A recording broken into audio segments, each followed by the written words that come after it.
तो आप सभी विद्यार्थियों का स्वागत है इस चैनल में। दोस्तों, यदि आप भी भारत की सैन्य ताकत में अपनी एक भूमिका निभाना चाहते हो, भारत की जो डिफेंस लाइन है उस पे आप जाना चाहते हो, आप भी यदि वर्दी पहनना चाहते हो, आप भी चाहते हो कि मैं भी एक फौजी बनूं, तो आपके लिए यह वीडियो बहुत जरूरी होने वाला है। यह जो वैकेंसी निकल के आया है दोस्तों एसएससी जीडी का, यह आपके लिए ही है। तो पूरा A to Z आज मैं आप लोगों को बताने वाला हूं कि एसएससी जीडी में कौन कौन सा पोस्ट होता है, कौन कौन अप्लाई कर सकता है, कब तक अप्लाई कर सकते हैं, कितना उम्र होना चाहिए, इसका परीक्षा क्या होगा, इसका सिलेबस क्या है और कई चीजें इससे जुड़ा हुआ सब चीज मैं आप लोगों को इस वीडियो पर बताऊंगा। तो आप लोगों से रिक्वेस्ट है कि वीडियो पर अंत तक बने रहिएगा और यदि आप चैनल पर पहली बार आए हो तो सब्सक्राइब कर लीजिएगा ताकि मैं आप लोगों को एसएससी जीडी की अन्य क्लासेस भी दे सकूं, जैसे मैथ, रीजनिंग, जीके, जीएस, जो भी इसका सिलेबस है, सिलेबस वाइज आप लोगों को यहां पर पढ़ाया जाएगा। तो सब्सक्राइब करना ना भूलिएगा।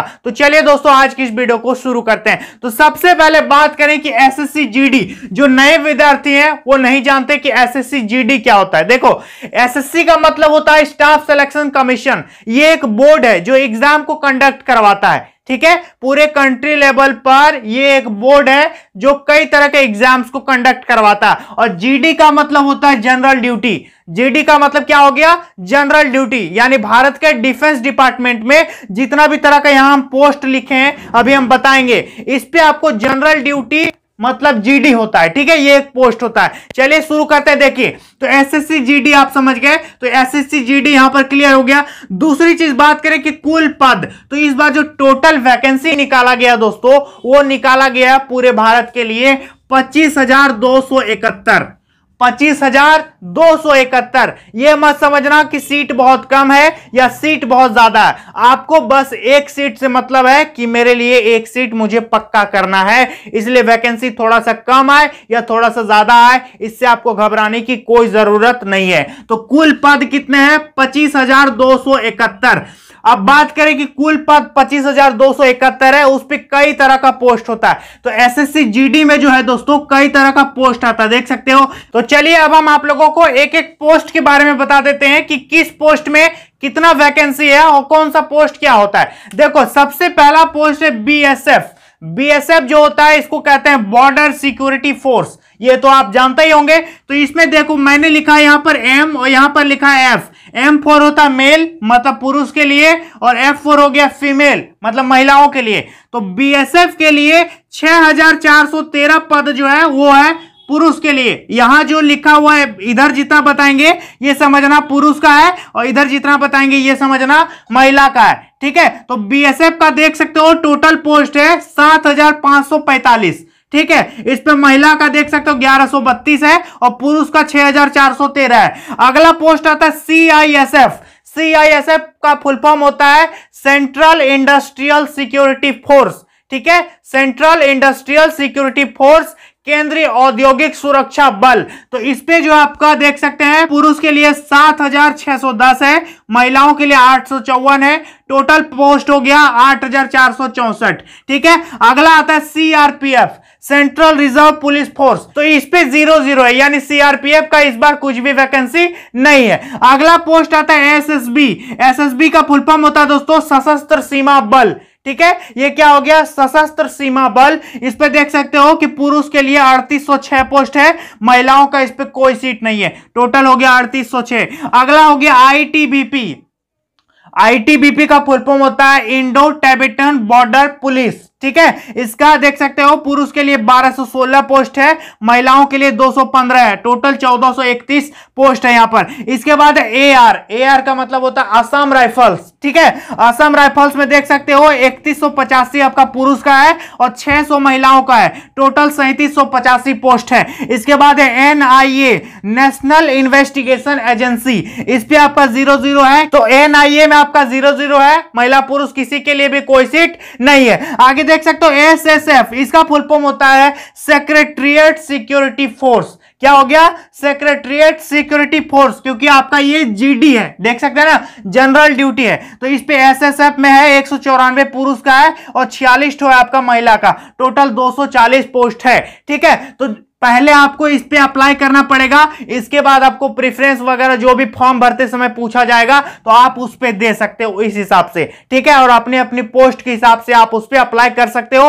अप्लाई कैसे करना है इसके बारे में हम एक वीडियो बना देंगे और सिलेबस के बारे में भी एक वीडियो बनाएंगे। लेकिन कौन अप्लाई कर सकता है समझ लो। यहां पर देखो, सबसे पहले बात एसएससी जीडी क्लियर हो गया, कुल पद 25,271 है। यहां बता दिया हम पीछे कि किसमें कितना पोस्ट है। अगला है योग्यता। योग्यता की बात करें तो सिर्फ और सिर्फ मैट्रिक पास चाहिए, सिर्फ और सिर्फ 10th पास है आप तो आप भर सकते हैं, ठीक है। इस पे ना आपको इंटर होना जरूरी है, ना आपको ग्रेजुएट होना जरूरी है, सिर्फ और सिर्फ 10वीं पास है तो आप आसानी से इस फॉर्म को भर सकते हैं। तो यहां क्लियर हो गया कि ओनली 10th पास इस पे मांगा गया। आगे बात करें कि उम्र की बात करें तो देखो, इस पे मिनिमम उम्र मांगा गया है 18 साल और मैक्सिमम उम्र मांगा गया है 23 साल। यानी जिसका उम्र 18 साल से कम है वो अप्लाई नहीं कर सकता और जिसका उम्र 23 साल से ज्यादा है वो भी अप्लाई नहीं कर सकता। यदि आपका उम्र 18 साल, 19 साल, 20 साल, 21 साल, 22 साल और 23 साल है तब आप भर सकते हो।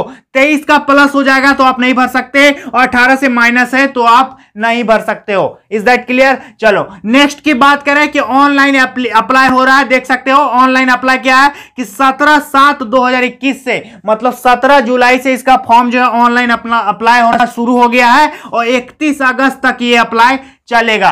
कितना चलेगा? 31 अगस्त 2021 तक आप अप्लाई कर सकते हो और इसका पेमेंट जो है 2 सितंबर तक ऑनलाइन पेमेंट होगा। और चालान के बारे में अलग से लिखा हुआ है कि चालान के थ्रू से पेमेंट करोगे तो 2-4 दिन और एक्स्ट्रा टाइम दिया है। लेकिन मैक्सिमम लोग online debit card, credit card या फिर नेट बैंकिंग वगैरह से पेमेंट कर देते हैं। तो पेमेंट का लास्ट डेट है 2 सितंबर। अब बात करें कि इसको भरने में कितना पैसा लग रहा है, तो इसको भरने में मात्र 100 रुपया लग रहा है।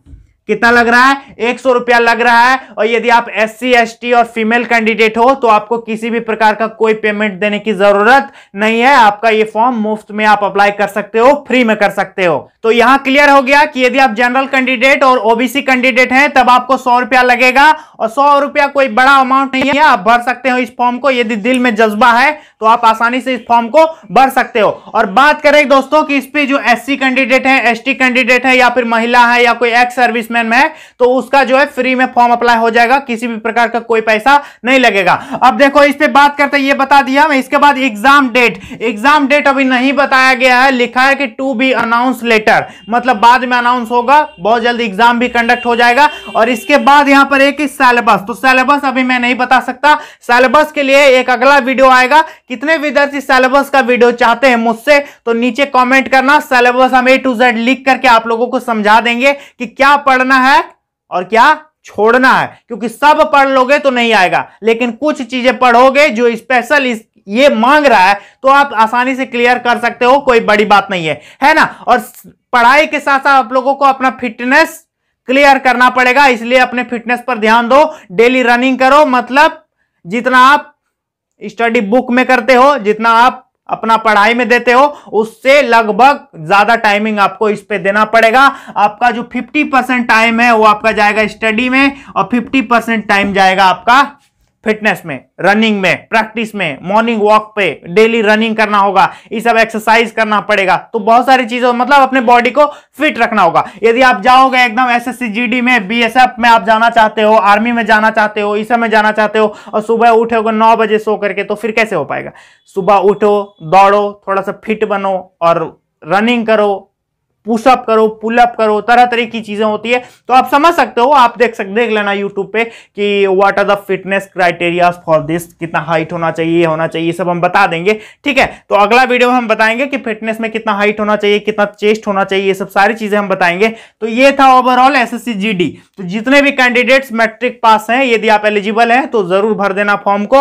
और जो भी मैट्रिक के विद्यार्थी इस बार पास किए होंगे, हो सकता है उनका उम्र नहीं हुआ होगा, तो भी तैयारी शुरू कर दो, अगले साल आप जरूर भर पाओगे। जो इंटर के विद्यार्थी होंगे वो कुछ कुछ भर सकते हैं, कुछ जिनका उम्र नहीं हुआ है तो अगला वैकेंसी का इंतजार करना, हम सब प्रकार का नोटिफिकेशन आप तक जरूर पहुंचाएंगे। तो चलिए दोस्तों, आज के लिए इतना ही, मिलेंगे नेक्स्ट वीडियो में, तब तक के लिए बहुत बहुत धन्यवाद।